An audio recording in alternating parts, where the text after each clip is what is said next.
So మనం ఎప్పుడైనా health check చేసినప్పుడు హెడ్ టు టో ఆలోచించాలి. హెడ్ టు టో అంటే అన్ని ఆర్గన్స్ అన్నీ కలిపి చూసినట్టయితే అది చూడాలి.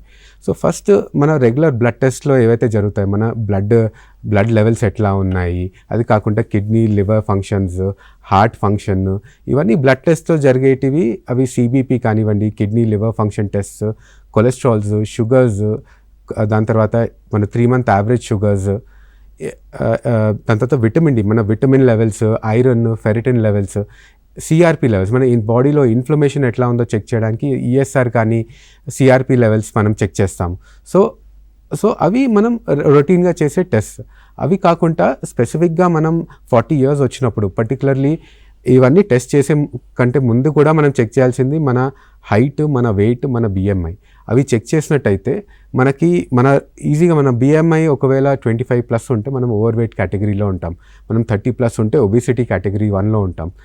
సో ఆ కేటగరైజేషన్ బట్టే మనకి అడిషనల్ టెస్ట్ ఏవైతే ఉంటాయో మనకు ఈజీగా తెలిసిపోతుంది.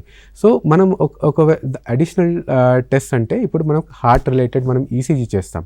ఈసీజీ బట్టి ఈసీజీ నార్మల్గా ఉంటే ఫర్దర్గా 2D ఎకో చేయించవచ్చు. ఇఫ్ మీకు బీపీ కానీ లేకపోతే వేరే ఇష్యూస్ ఏమైనా ఉంటే చేయించవచ్చు, లేదంటే తర్వాత అయినా రొటీన్గా 2D ఎకో చేయించవచ్చు.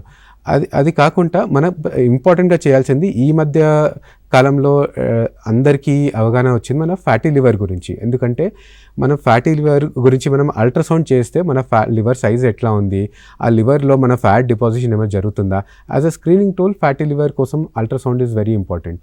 సో అది కాకుండా మీకు ఏమైనా స్మోకింగ్ రిలేటెడ్ రిస్క్ ఫ్యాక్టర్ ఉంటే మనం ఎక్స్రే చేయడము, స్మోకింగ్ కానీ మీకు బ్రీతింగ్ ఇష్యూస్, ఆస్మా కానీ అట్లాంటివి ఏమైనా ఉంటే స్పెసిఫిక్గా ఎక్స్రే చేయడము, అవన్నీ కూడా చేయవచ్చు.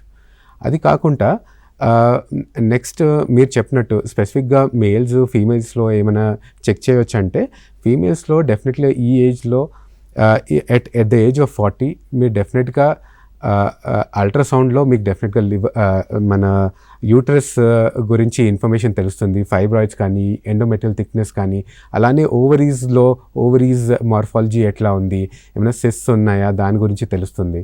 Plus at the age of 40 ఈ మధ్య రికమెండేషన్ ఏంటంటే ఒక పాప్స్మియర్ టెస్ట్ చేయించడము, దాంతోపాటు కుదిరితే హెచ్పివి DNA టెస్టింగ్ చేయడము, అది కూడా as a part of screening is being recommended. అది కాకుండా mammograph to check for breast cancer గురించి చెక్ చేయడము, అది కూడా చాలా important at the age of 40. And మేల్స్లో అయితే బికాజ్ ప్రాస్టేట్ సైజ్ చెక్ చేయడం అది ఎట్లయినా మనం అల్ట్రాసౌండ్లో జరుగుతుంది. అది కాకుండా specific cancer risk factors for males and females మీరు చూసినట్టయితే మేల్స్లో సిరం PSA లెవెల్స్ చేస్తాము, విమెన్లో ఏంటంటే CA 125 చేస్తాము ఓవేరియన్ క్యాన్సర్ రిలేటెడ్. అది కాకుండా కామన్గా మన రెగ్యులర్ క్యాన్సర్ మార్కర్స్ CEA అని ఉంటుంది, దాని తర్వాత CA99 ఉంటుంది, దాని తర్వాత AFP అని ఆల్ఫా ఫీటో ప్రోటీన్ ఉంటుంది. ఇవన్నీ క్యాన్సర్ మార్కర్స్ అని ఉంటాయి. ఈ క్యాన్సర్ మార్కర్స్ అనేటివి ఏంటంటే ఒకవేళ క్యాన్సర్ ఉంటే ఈ మార్కర్స్ మన బాడీలో ఇంక్రీజ్ అవుతుంది. ఇవి లిమిటెడ్ కాదు, అంటే క్యాన్సర్ కోసం స్పెసిఫిక్గా మీకు ఇవి ఇంక్రీజ్ అవుతే మీకు క్యాన్సర్ ఉన్నట్టని కాదు, కాకపోతే ఆ ఛాన్సెస్ ఎక్కువ ఉంటాయి కాబట్టి దాని ఫర్దర్ టెస్టింగ్కి రిక్వైర్మెంట్ ఉంటుంది.